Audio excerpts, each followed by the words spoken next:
Minister's statement, and so have the members of our panel here in the studio.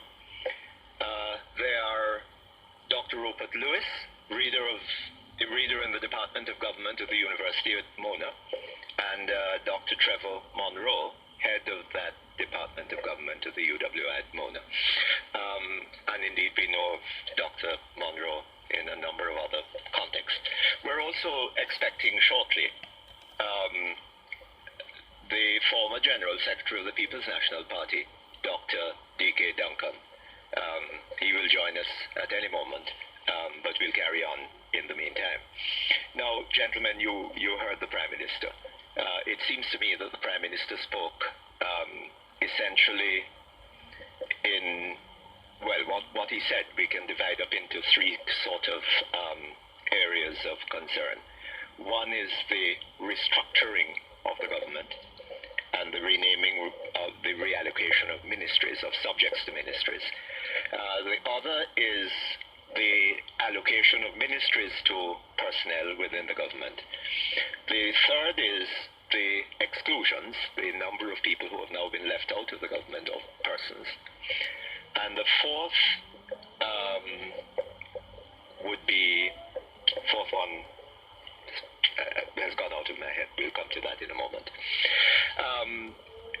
What do you think about the restructuring of the government? Well, initially, first of all, may I ask you for your overall impressions of what the Prime Minister said? My overall impression, Mutty, is that this presentation is a letdown from the kind of media build-up and the sort of expectations which may have been generated not necessarily by the Prime Minister himself, but certainly people looking for something that we're about to have. It's a new year, cabinet reshuffle, a fresh start, new impetus to the government. Frankly speaking, what I have seen here does not fit that bill and represents, in effect, not even a significant reshuffling of the existing cards. Mm-hmm. I mean, you have the second 11, so to speak, the ministers of state, the parliamentary secretaries who we have not yet been named, but who in the present dispensation really have not been touched apart from Roger Clark. Yes. So for me, on a scale of 1 to 10 in terms of specifically, what were you expecting here this afternoon? Well, there's a whole slew of people who are in the administration as ministers of state and parliamentary secretaries. Let's just recall some of them. Innis as Minister of State, yes. The Ministry of Finance, Gillette, Margaret Taylor, Carl Blythe, Francis Tuller. All of these people are ministers of state. They are part of a second 11. Now, the parliamentary secretaries, well, Bunting has gone. There's Anthony Hilton in the Ministry of Foreign Affairs and Foreign Trade, Horace Daly, Ministry of Labour and Welfare, and the original appointments in April '93. Nothing here in terms of saying, let's move up the second 11. Yes.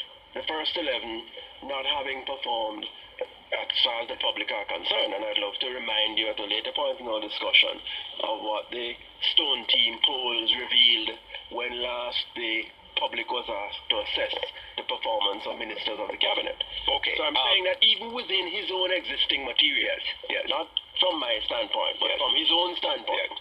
Within the first 11 running out of steam, a second 11 there, the extent of movement that may have been possible has not taken place. Yes, it's the same old timber, but for the Rupert Lewis. I don't agree with that. I think that we're showing illusions if you follow the media hype and speculation at the end of the year when there is really no news to report and people are at Christmas parties and New Year's parties and don't have very much to think of. And much of what I read in the papers really didn't have any focus except in terms of personnel change. I think that one has to judge the speech this evening in terms of whether or not within the existing cabinet there were people who could have been brought forward into important positions, and there are three such. and whether or not you feel these people are merit the positions they have, given the fact that the Prime Minister says that this is now the social agenda. The thrust of what he's saying is that the economic model is now in place and the focus will be on the social agenda. Whether or not in the reallocation he has made, I don't quite buy the thing on the second 11. I think there are a number of people who have been promoted here who may not have been second 11. Well, who are these people? Roger Clark and Peter Phillips. Roger Clark, Peter Phillips. I think Maxine Henry Wilson's position in the office. It remains the same.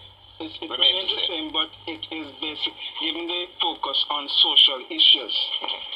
But Trevor's point was that we have been led to expect a reshuffling of the government. That we're going to sort of the government has been in office for some years. That the ministers who have been in the government, in the cabinet, some of them are stale, some of them have exhausted themselves, whatever ideas they had, and so on. That he was expecting. Well, hold on just a moment. Trevor is saying that he was expecting that you were going to have now some of those shuffled out of the government and some new people brought in from down below. Some talent that was there wasting in the ministries of state and parliamentary secretarships would be now brought up into the government. Yeah, but there have been three major removals. Yes. Right? Ramtali, Dunkley, Nikki. Yes, those are the ones who've gone. Those are the ones that are out. And in a sense, Core is on his way out. And Peter Phillips is leader of the House, which is a very important position that he has, replacing Mullins.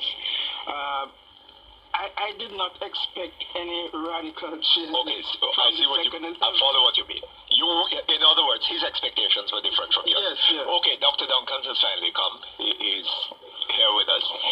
DK, you heard. I take it you heard the Prime Minister. Yes, that's right. You heard the Prime Minister. Your overall impressions. First of all, let me ask you this question. What happened? What he announced this afternoon? Does this indicate to you strength or weakness? I'm not surprised. I was hoping to be surprised. You're hoping to be surprised that the Prime Minister show some strength. The person who helped him to write the remarks, I think is a total failure. Right? I hope it's not the lady who sat beside it. The fact is that you want to restructure a cabinet. People in Jamaica know what's going on. People know Mr. Ramtali is on the way out. People know Carla is on the way out. Just say they're on their way out. Don't give me this thing about sick and taxing and all kind of foolishness. Well, you were saving face. You can save face another way. Listen, one of the things that PJ doesn't have going for him is strength. He needs, I think, to look strong. I think good strength was Saturday even much better. Cricket is a much better option. There's much ado about nothing. You could have asked Carlton Davis to announce these things Monday afternoon.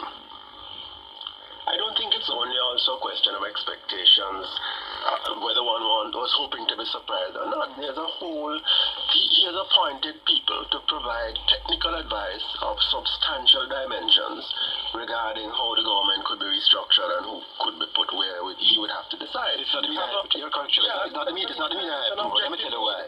He said in his New Year's message, right, among other things, which led to the media picking up on it, which you have to do. It's your role, I think. We cannot promote the interests of a few at the expense of the many.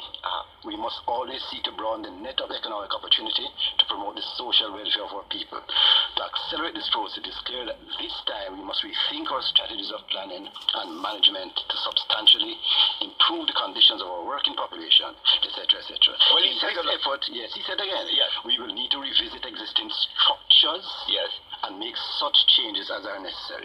We must be prepared to involve more of our young people in this creative exercise and allow for the introduction of innovative methods and fresh ideas. These are his words. Well, one might have expected that Bunting would have stayed around. Yes. And then, at the accompanying speech, he said, I'm pledged to implement strategies for development that concentrate what he said on human resource development, which are efficient, equitable, and flexible. I mean, the Prime Minister, out of his own mouth, Rupert, came the expectations.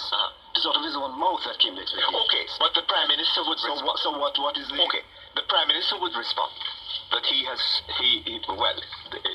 said this afternoon that he was changing up the structure of the government.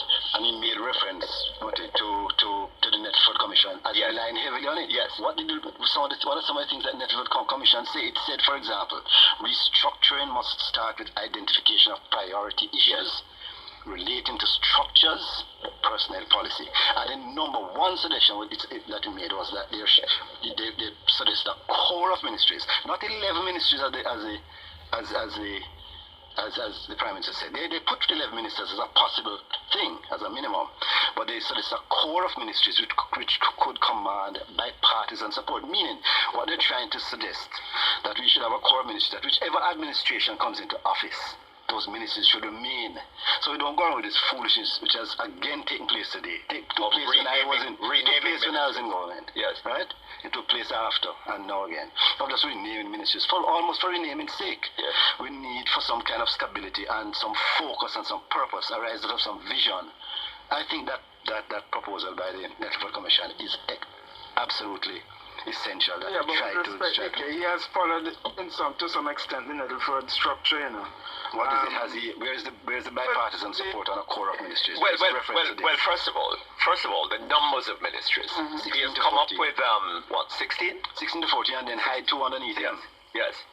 And then hide 2 of them underneath it. Yes. That's not change. But that's not. You can't say that. Why can't I say that? I've said it. Hiding one underneath. He hid tourism underneath him. Yes. Yes, he has a minister, full cabinet minister of tourism. And at the end, the office of the Prime Minister. At the end, take responsibility for an aspect of economic development. I don't say he mustn't take responsibility. He can name another 40 ministers if he wants and take all the responsibility. But that is what he has done. Yeah, there's a way in which. So that's why I say Carter could announce it on Monday. What is possible, what is real, and the whole way in which people respond. Don't care what he does, there's going to be some criticism, and as today. Okay. And one needs to say what is realistic in what he has done, as distinct from what we can invent. Before we go back to the question of the appointments, let us finish up this question of the restructuring of the government that he claims to have done. Is this credible as a restructuring of the government? You can't answer that question only on the basis of what he has done, but on the basis of what he has said so far, I think that the human resource development area is consonant with what the Netford Commission speaks about. I think that in the area of finance and planning, which by and large remains the same, Netford Commission didn't have much to say on that. In health and environment, some of the connections that Netford report makes, he doesn't make. For example, in the area of youth. Youth is now a part of education, where it wasn't even mentioned in the Netford report.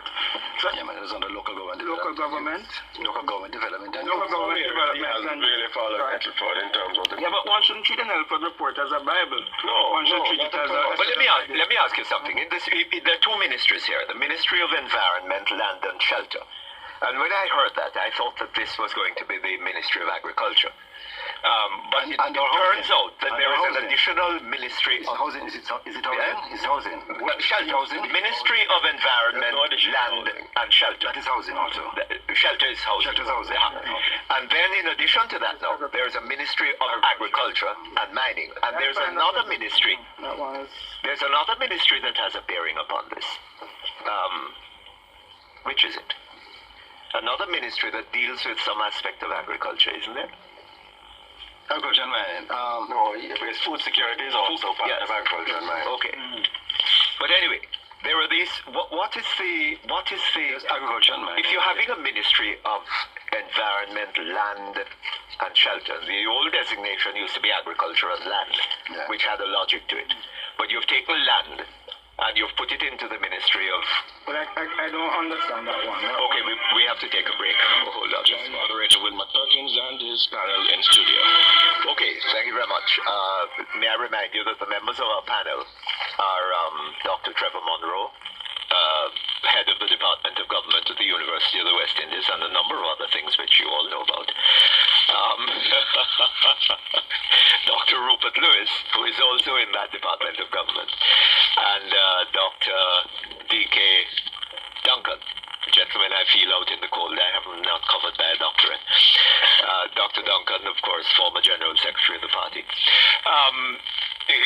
Looking at the personnel of the appointments of ministers or who have been left in the government. Now, we have seen Mr. Ramtali has gone.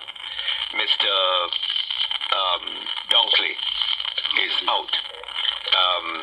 Mr. Kaur is on his way out, but he remains in a ministry until such time as he departs, at which time I suppose that he will be replaced. Mr. Leakey is out. Looking at assuming that these men, the Prime Minister took a look at these men and said, look here, this is old lumber. We need to do better than this. We need to bring in young people with ideas. Are there any other ministers remaining in the government that have any better justification for being there in terms of their performance than any of these three? Before we get into that, Mutty, I think that we ought to look at the proposal or the decisions the Prime Minister has made also against the background of public opinion, to the extent that we have any sense of that. Now, the last study, the Stone team did a survey of the performance of ministers February 12 to 19, 1994. Yes. Now, in that survey of the country, 27% of the people were of the view that no single minister is performing well, while 38% could not think of any. Only 35% of voters were able to name ministers whom they thought were the best performers.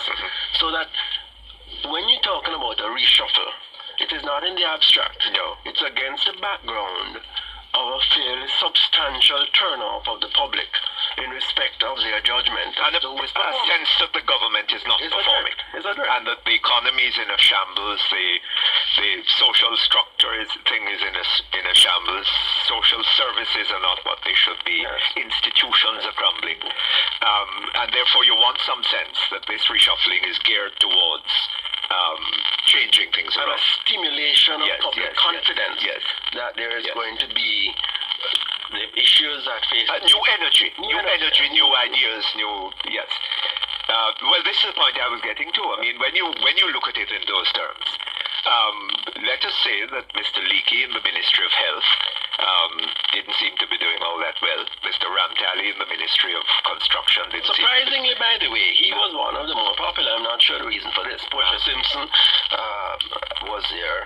Ramtali and Whiteman were the three amongst the 35% of the population who had a view. You have to ask yourself a question, what are the criteria that which people are judging? Judge the media exposure. Because if you're judging by performance, what justification is there for regarding Mr. Ramtali or Mr. Whiteman? If you look at the condition of the schools as against the conditions of the hospitals, what justification is there for saying, well, Mr. Whiteman has been a wonderful performer, but Mr. Leakey has not? Definitely not. I mean, in terms of the performance criteria. Yes. And the ones you have identified, there's no real basis for making that dramatic distinction. Yeah, but obviously the Prime Minister knows things that we don't know.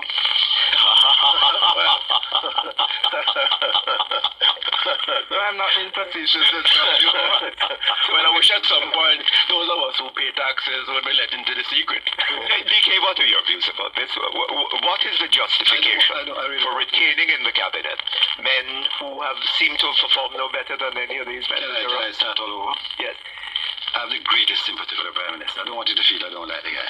I have the greatest sympathy for the Prime Minister. Both for he has to choose from 52 MPs, right?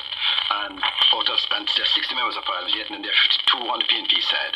I wouldn't like his job of choosing a cabinet from that 52. It is not a very promising deck of cards. Not material poor. Yes, very poor. Yeah. I don't think he has burned badly with the material.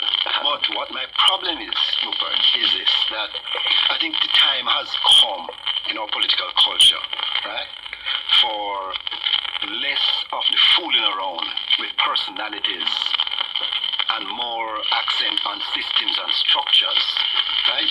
I know, so you can avoid the personal things. Yes. Right? I've been involved in discussions on cabinet reshuffles in the past. I know how traumatic it can be, right? personal loyalties, relations, social, economic, and otherwise. People who mortgage, people have bank loan, right? People, children, people, family going to feel let down like you're not a good comrade, all these kinds of things.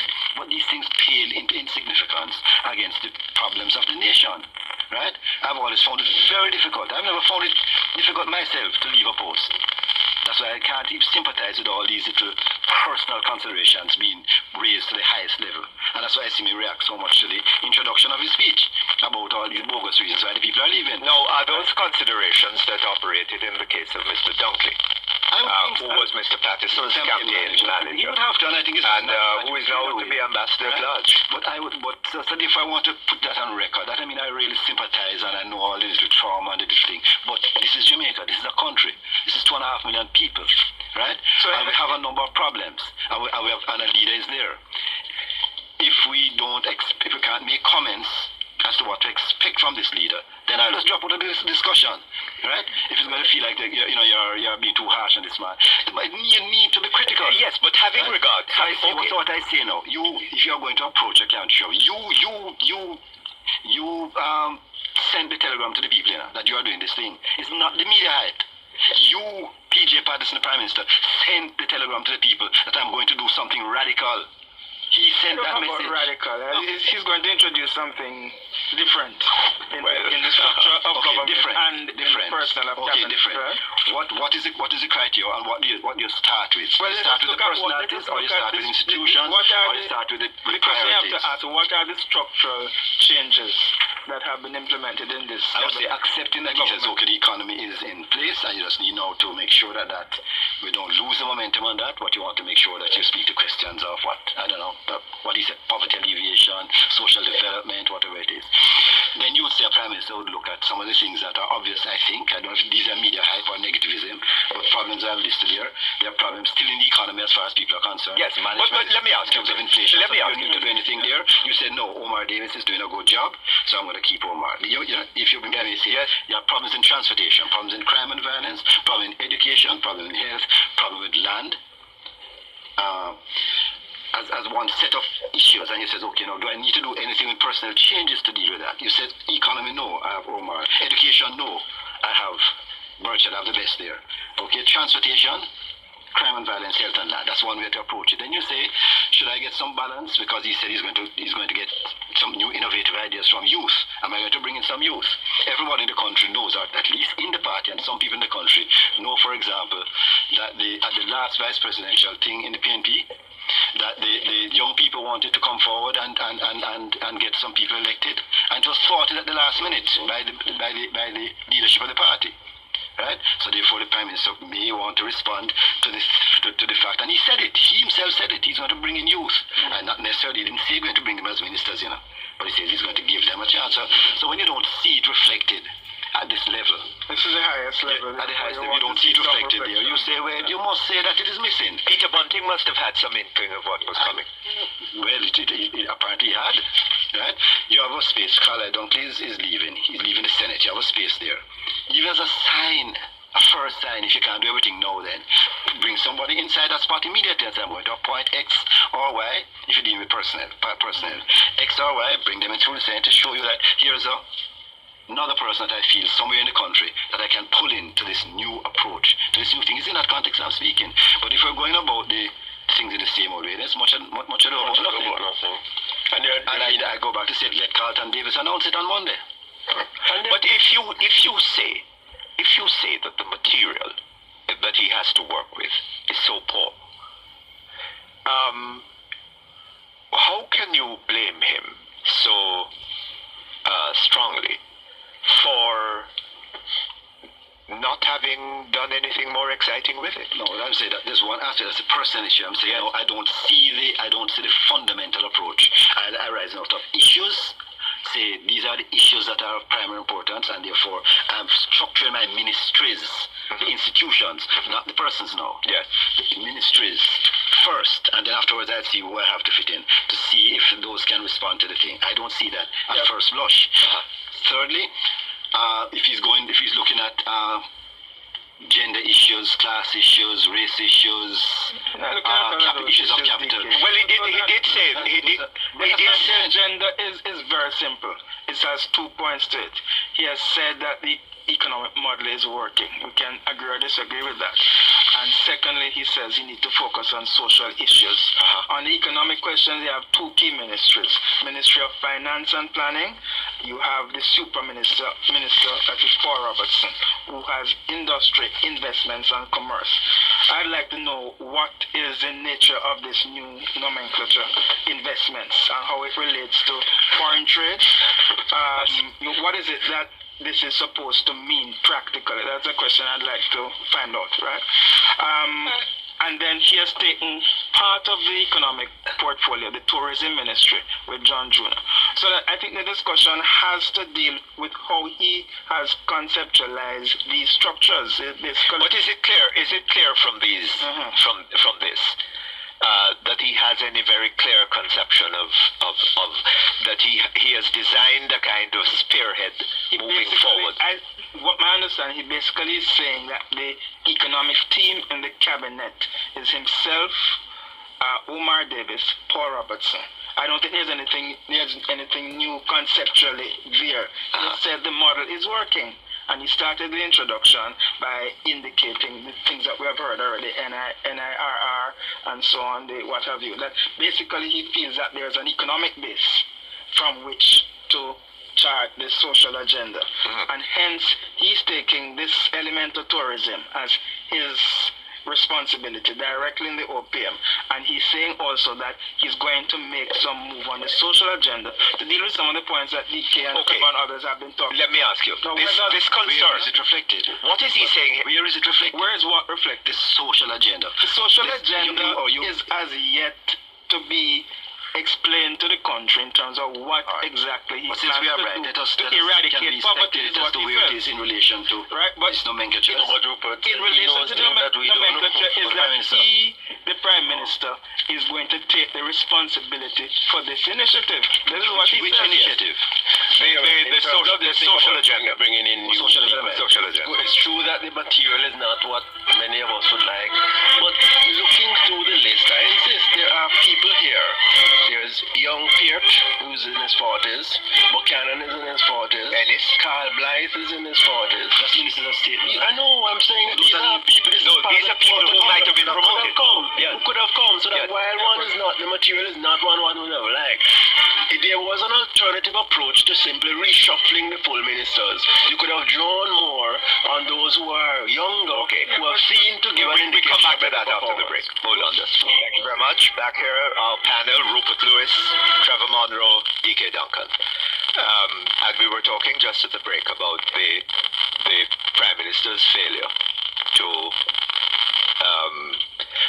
really to give, which we spoke about before, an impression of a strong leader who is taking hold of his government at a time when there is a perception in the country that the government is failing, is falling down. Yes, it's from the standpoint of people who have been loyal to him, who have worked with him for many years, who are nice persons. I can understand why some of the ministers are retained. I mean, Horace Clark and Seymour Mullins are two very nice persons and who have been very longly associated with the Prime Minister. But if you're looking at him fulfilling his New Year's message, we must be prepared to involve more of our young people in this creative process and allow for the introduction of innovative methods and fresh ideas. Now, to the extent that there are not large numbers of those young people, either in the ministries of state or in the parliamentary secretariat or as members of parliament, you still draw on those who are there, who have demonstrated some competence, and whom I think have not been touched at all in this exercise, apart from Roger Clark. Let me ask you a question. Mr. Mullings. Mr. Mullings remains Deputy Prime Minister. One has the impression of Mr. Mullings like a fielder on a cricket team, whom you put down well, I don't know if you ever tried him in the slips, but the Ministry of Finance may have been the slips. So you put him in the slips and he drops a couple of catches. So you put him down at third man. The man hits the ball down there and it goes to the boundary. A couple of balls, it just goes through his hands. So you said, now where should I hide him? And you try find leg. And the ball goes, they've taken now Mr. Mullings. Having put him in the Ministry of Finance, he put him in the Ministry of Agriculture. He didn't distinguish himself in finance.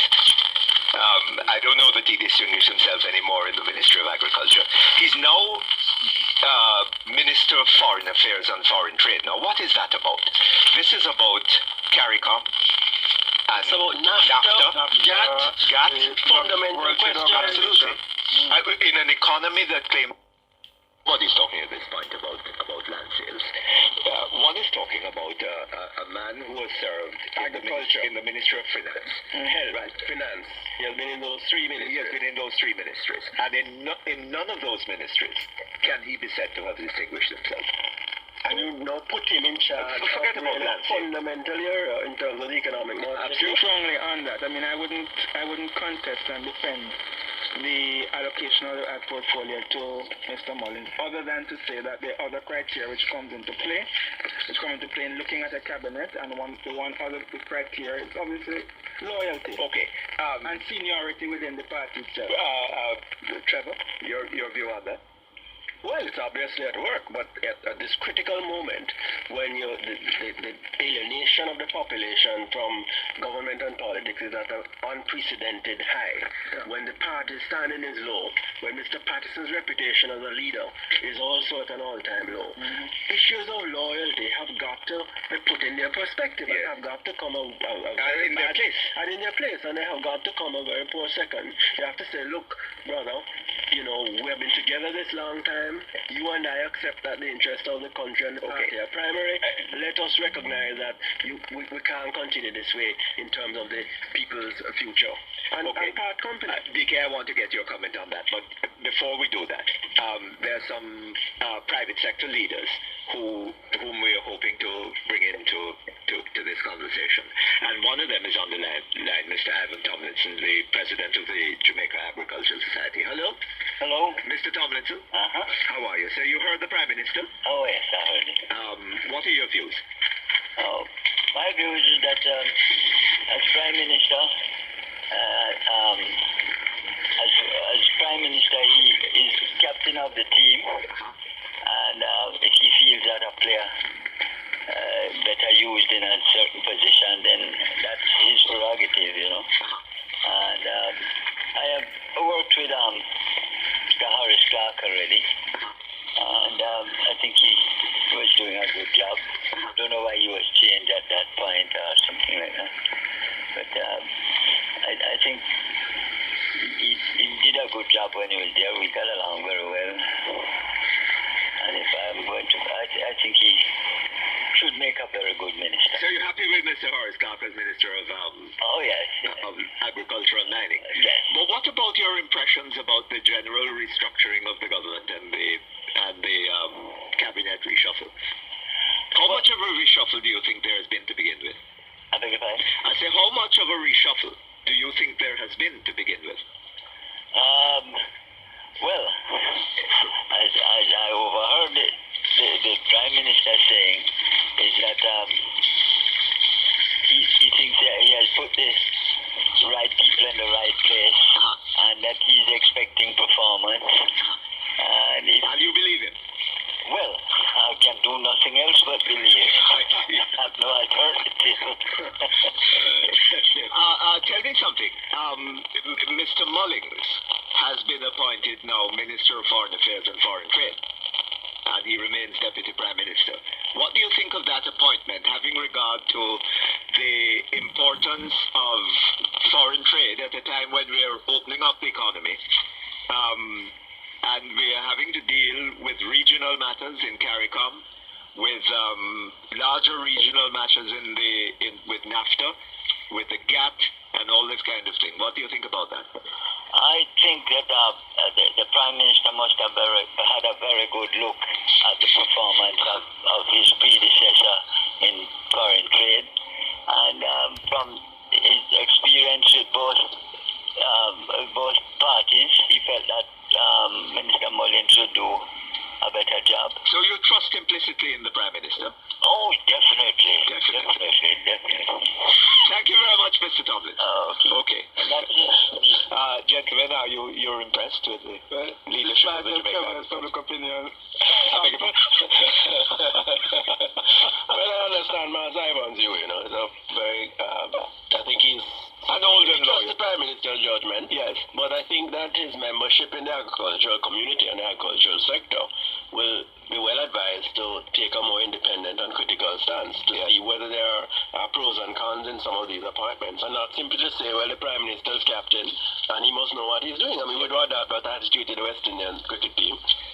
We must have a view. DK, we were talking before we went over to speak to Marcel about the appointment to the Ministry of Agriculture and Foreign Affairs and Foreign Trade, having regard to the economic implications of that ministry. Now, what are your views on that appointment? Well, as you, I really don't want to dwell too much on the personalities, right? But I'll make a comment or two on it. But suffice to say, I want to state again, I still can't get the, I wish someone could help me focus on the things. Yes. Right? To get back to Mullins and Foreign Affairs, let me start with the Office of the Prime Minister. Just jotting out some of the things that he now has. And you tell me now what is the pattern, what is the rationale for it, you know? If you're talking about restructuring, if you're talking about having an institutional response to some of the difficulties that we have in our country. He has with him, he's Prime Minister and Minister of Defense. You know, so he has tourism, SEC. Well, he has tourism only in a marginal sense, because he has a full-time Minister of Tourism, a full cabinet minister. He just happens to be sitting in the office of the Prime Minister. So therefore you could just have a Minister of Tourism then? Well, I take it, what I heard the Prime Minister saying about... it's unfortunate I take these things to have meaning. Well, what I heard the Prime Minister saying about the relationship between the tourism so minister John and can himself, walk his office rather than telephone? I assume to exist between the Prime Minister and any other minister. I thought so. No, look at the clutch. It's tourism, SDC, UDC, NHD, Pride, among others. Now, you tell me now what does that mix signal to you as to the focus, what is the focus of the administration at this time in terms of delivery? Let's say the economics are right, everything is right, it's just delivery now of services. Well, I don't think they think that economics, that is all right at all. I don't think any... No, understanding his view, I don't... No, but I'm assuming that, you know, because by Rupert's analysis, we have Omar, Paul, and PJ sitting at the helm of the economic thing, which is in place. Okay? I know you want to maintain that stability, and what you need now is the delivery of your social services. Incidentally, we're going to have to take another break shortly. Let me ask you this question. What is this going to cost? Because there are going to have to be all sorts of changes in stationery and all kinds. Think of that. We'll come back to it in a moment. As we're back here, let me remind you that our panelists are Rupert Lewis, Trevor Monroe, both Department of Government, University of the West Indies, Dr. D.K. Duncan, former General Secretary of the People's National Party. And we have on the line the President of the Private Sector Organization of Jamaica, newly elected, Mr. Delroy Lindsay. Hello? Good afternoon, Mutty. Hello, Mr. Lindsay. Tell me something. You've been listening, I take it, to the Prime Minister. Yes, I just And you were very much impressed? Well, I think it's a very interesting reshuffle. An interesting reshuffle? Yeah. Interesting from what point of view? Well, I think I agree to a large extent with what DK said about the availability of the talent. But I think that there are some people there in the second level of the government. If you really wanted to make a statement about radical change, I think you could have at least included one or two in the cabinet. So from that point of view... Well, the Prime Minister would have said that he has included one or two. He has included Mr. Roger Clark, and he has included Dr. Peter Phillips. Well, Peter was in the cabinet before. In the cabinet, Minister with a portfolio. Yes. Roger Clark is a very good appointment. I like that. Yes. And I should say before we get lost in some of the other discussion that I am extremely happy that he has kept on KD Knight, because KD Knight has been doing a very good job in terms of reform, structure, but he has been getting some bad publicity. So that's one I think I fully support. Oh, is that so? Yes. Yes, but you said it was an interesting restructuring. Because I think what he has done is really reshuffle the same deck. And I don't know. I think Rupert said that, he knows the administrative abilities of these people, so one would have to defer to his judgment. But on that basis, there is really... this cabinet has been reduced, I think, by by 2 ministers. But I don't think that there are any new faces here apart from Roger Clark. Dr. Duncan has been having some difficulty finding a focus of this action that the Prime Minister has taken. Do you see, are you able to help him with this?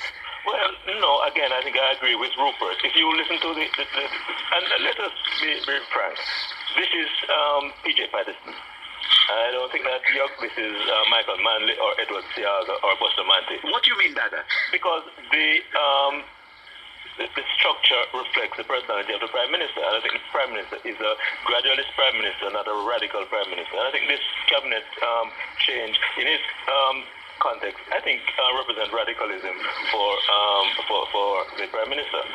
Now, you mean this is as radical a thing as the Prime Minister is capable of doing? No, this is really a radical as far as politics. One has to understand the nuances of politics. I think, as a businessman, when I have to make changes, there are certain constraints that I have, and when you're dealing with P&L, you have to take into consideration those. So I don't think I would knock him too hard for the way that's come out. I would refer back to what he said. He has concluded, and I think that is where this thing has taken some form. He has concluded that the economic agenda is on track. They haven't totally solved all the problems, but it is on track to a large extent. The problem is that we're all saying that what has happened to the poor in society? And I think, based on his outline at the outset, was that he's going to shift the focus from economic to social issues. How is that reflected? This is what he said, and I think in terms of some of the super ministries that have been created, increase and promotion for Porsche, and so I think that reflects that. Let me ask you, does this mean that we're going back to a 1974 kind of scenario? No, let me just make this final point, Mutty. However, I don't think when you see the ministries that he has assumed for himself, I don't think you see that overall statement reflected in that if there was going to be a shift from economic to social. So that in that context, I think there is some more explanation to be done. And I suspect when the other Minister of State and Parliamentary Secretaries are appointed, that might become clear. Well, what do you understand the shift of focus onto social issues to mean? Does it mean that in the Prime Minister's view, the economy is performing adequately for there now to be a concentration upon the reallocation of resources? Well, can I just come in and make a comment, Delroy, because you mentioned Portia's promotion, and I think that certainly will be not only popular but justified in terms of her own performance and her own ability.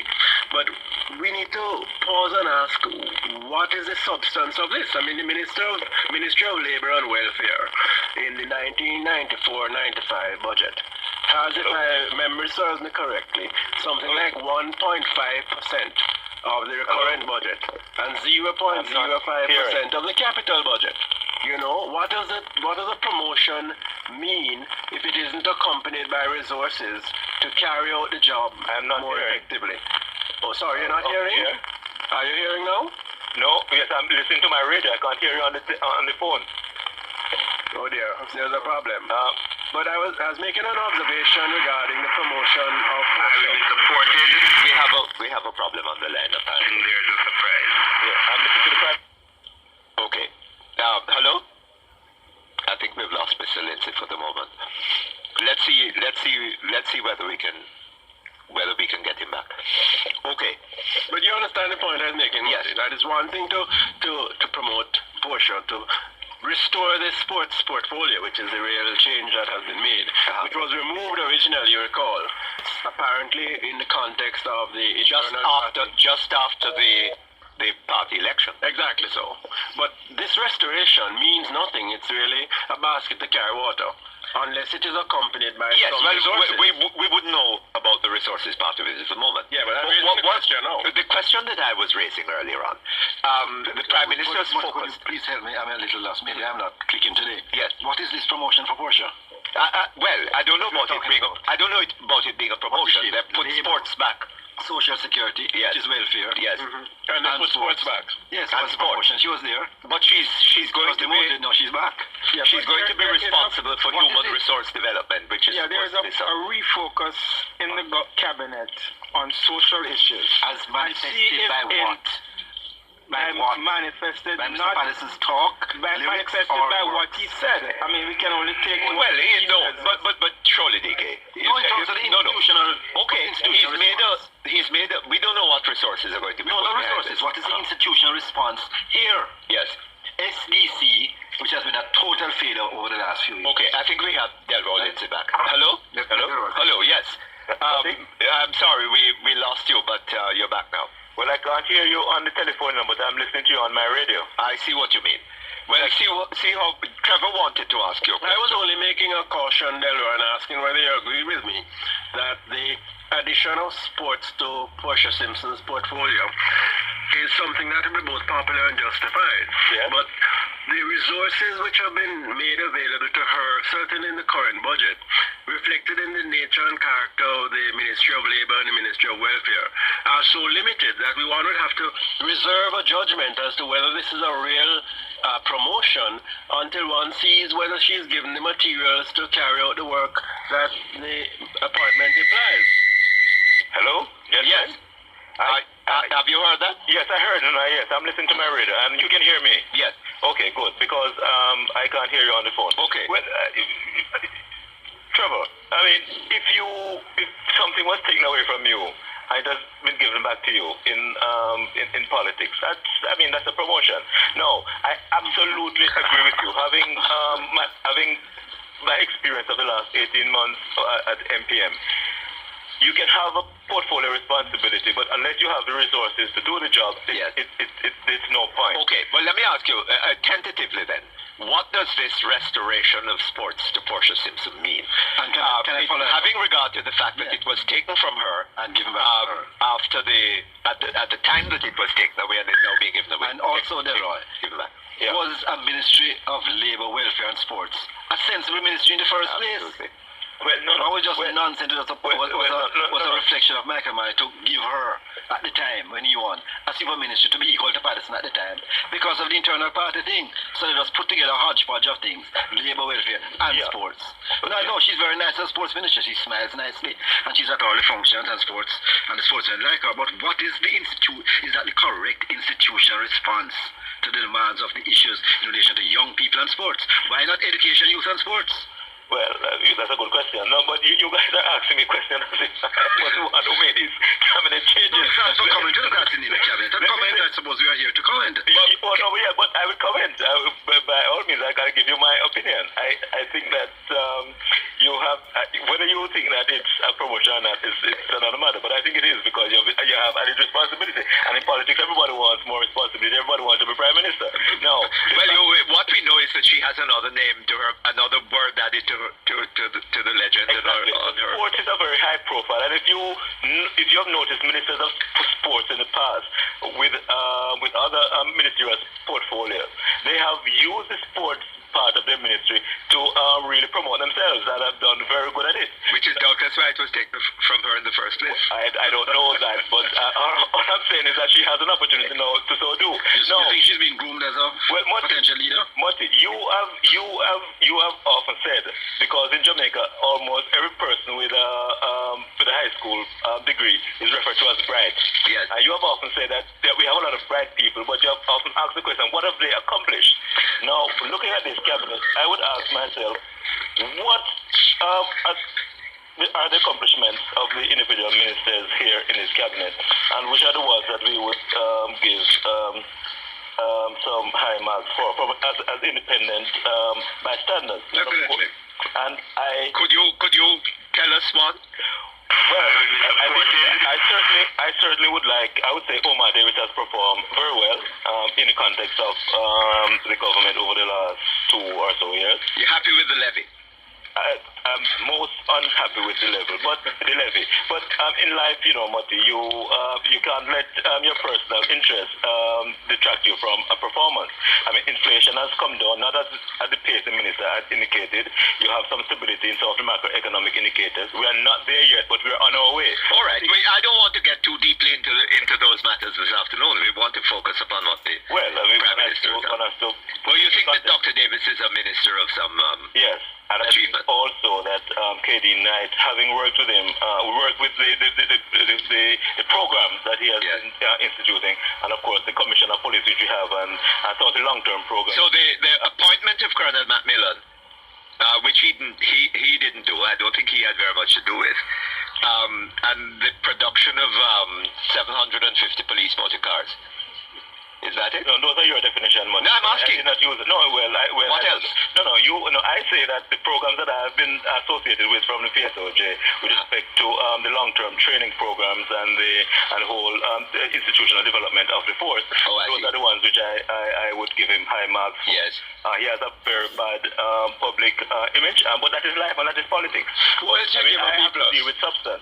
Well, unfortunately, I think in terms of actual performance, those are the ones which I would like to. Let me ask you the question that I've been asking other people.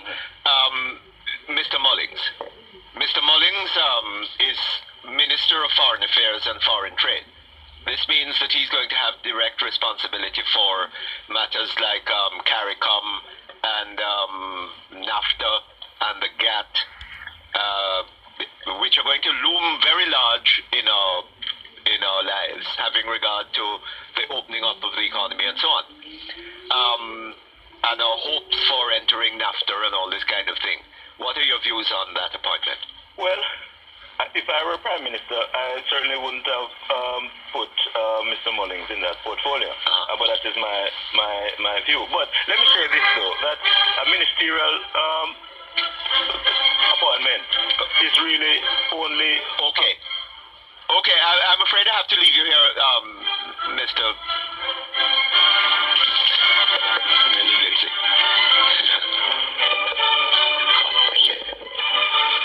Thank you very much. We had to leave Mr. Delroy Lindsay on such short notice a while ago that I wasn't able to thank him for having come. But may I remind you of the members of our panel, Rupert Lewis, Trevor Monroe, from the Department of Government, University of the West Indies, and D.K. Duncan, former General Secretary of the People's National Party. Okay, we have Mrs. Beverley Lopez on the line. She is President of the Jamaica Exporters Association. Hello? Hello? Hello? I don't hear anybody on the phone. Yes, Mrs. Lopez. Hello? You're supposed to be hearing me. I'm hearing you via the radio. Via the radio, okay. Work it that way then. We wanted to ask you, did you listened, I take it, to the Prime Minister this afternoon? Yes, I listened to his presentation. And your overall impression? Well, I must say that the fact that he has reduced his ministers by 3, I think that's a... Is it 3 or 2? By 2? I think it's 3, if memory. No, there's a Minister of Tourism in his ministry. Yes. That you're probably not counting. Okay, he's reduced it by 2. And we have been, asking for a reduction in the size of government. So from that perspective, that's a plus. I'm a little concerned. You think it's a substantial plus? No, it's not substantial, but it is a plus. It's a move in the right direction, albeit it has taken some time. So is it likely to be followed by other moves in that direction? We can only hope. I see. One has to live in hope. I follow you. I had heard somebody questioning the Ministry of Industry, Investment and Commerce. I'm a little concerned myself. I don't know if the investment side of it is to take care of JAMPRO. And my other concern is really the foreign affairs and foreign trade. Yes. With all of these world trade agreements coming up, NAFTA, WTO, GATT, what have you. I'm concerned from an exporter's point of view as to how, what Mr. Mullings can bring to bear on this ministry. You would have hoped to see what, a more dynamic minister? More dynamic and more in keeping with more au fait with what is happening in terms of those areas. You don't think Mr. Mullings is? I haven't seen any sign of that. Can I make an observation, Beverley? I mean, I'm looking at Anthony Hilton, who is currently in the Ministry of Foreign Affairs and Foreign Trade. My own personal contact with him suggests that this is somebody who has knowledge of the main matters that affect the country in terms of the changes in the world today. Now, what other than loyalty considerations could move the Prime Minister to retain Mr. Mullins and obviously either to have Mr. Hilton still as a parliamentary secretary or perhaps a Minister of State? Well, I think you have said it all, Trevor. Maybe it's just loyalty. But I think maybe what we need to do is listen to what his appointments as Minister of State and the permanent secretary let me ask you something. Are going to be. If Mr. Patterson's thinking is so dominated by questions of personal loyalty, do you regard this as is this something that makes you comfortable? Loyalty is not a bad thing to have. No, it's not in a personal way, but I mean, but private morality and public morality are two quite different things. Yes, but I think depending on his appointments to the Minister of State and his permanent secretaries, because, real and truly, it's the permanent secretaries that get things done in the ministries. Ministers can want and wish and make statements, but if the permanent secretaries don't get the things done... So all of this really is irrelevant? What matters No, is the appointment? No, I'm not saying it's irrelevant. I'm saying that it is important what his selections are for ministers of state and permanent secretaries in the various ministries, because they go a long way in getting things done. So I'm not saying it's irrelevant, please. Now, would you support the abandonment of the idea of appointing ministers of state and parliamentary secretaries at all? No. Just don't appoint any? No. You'd want to see some? Yes, I think so. I think we need to have some there. Why? For what purpose? If ministers can't get things done, why permanent ministers of state and parliamentary secretaries get anything done? Who is going to get it done then? Who is going to get it done? Permanent secretaries, isn't it? I say that the permanent secretaries are very key. Yes. Very key people in getting policy carried through, yes. My experience. Wouldn't we be hoping to move towards a much smaller, leaner executive arm? Yes. And therefore we would want to cut down the amount of ministers of state and parliamentary secretaries? Yes. Now, I'm just asking, so we wouldn't really be looking forward to too much then to the appointments of ministers of state in relation to the management of the foreign trade and responsibilities. Well, if for instance, Tony Hilton is put into that ministry, then he would provide some sort of support. And what you mean is that if you're putting Mr. Mullins there, you need to give him a backstop. In that ministry. I need to remind us, though, that in the April 93 formation of the government, you not only had 17 ministers, you had 14 ministers of state and 8 parliamentary secretaries, a grand total of 39. Now, is that what you'd be looking forward to? I mean, that size of administration, or would you want to see deeper cuts in the backstop, so to speak, than the cuts that have taken place in the size of the cabinet? I would hope for deeper cuts, Trevor. Okay, let me, Mr. Anthony Hyde of the Jamaica Manufacturers Association, we have him on the line. Hello? Hi, Mr. President. Mr. Hyde, good afternoon to you. Mrs. Lopez, you don't go. Okay. Mr. Hyde, you heard the Prime Minister? Yes, I did. Overall impression?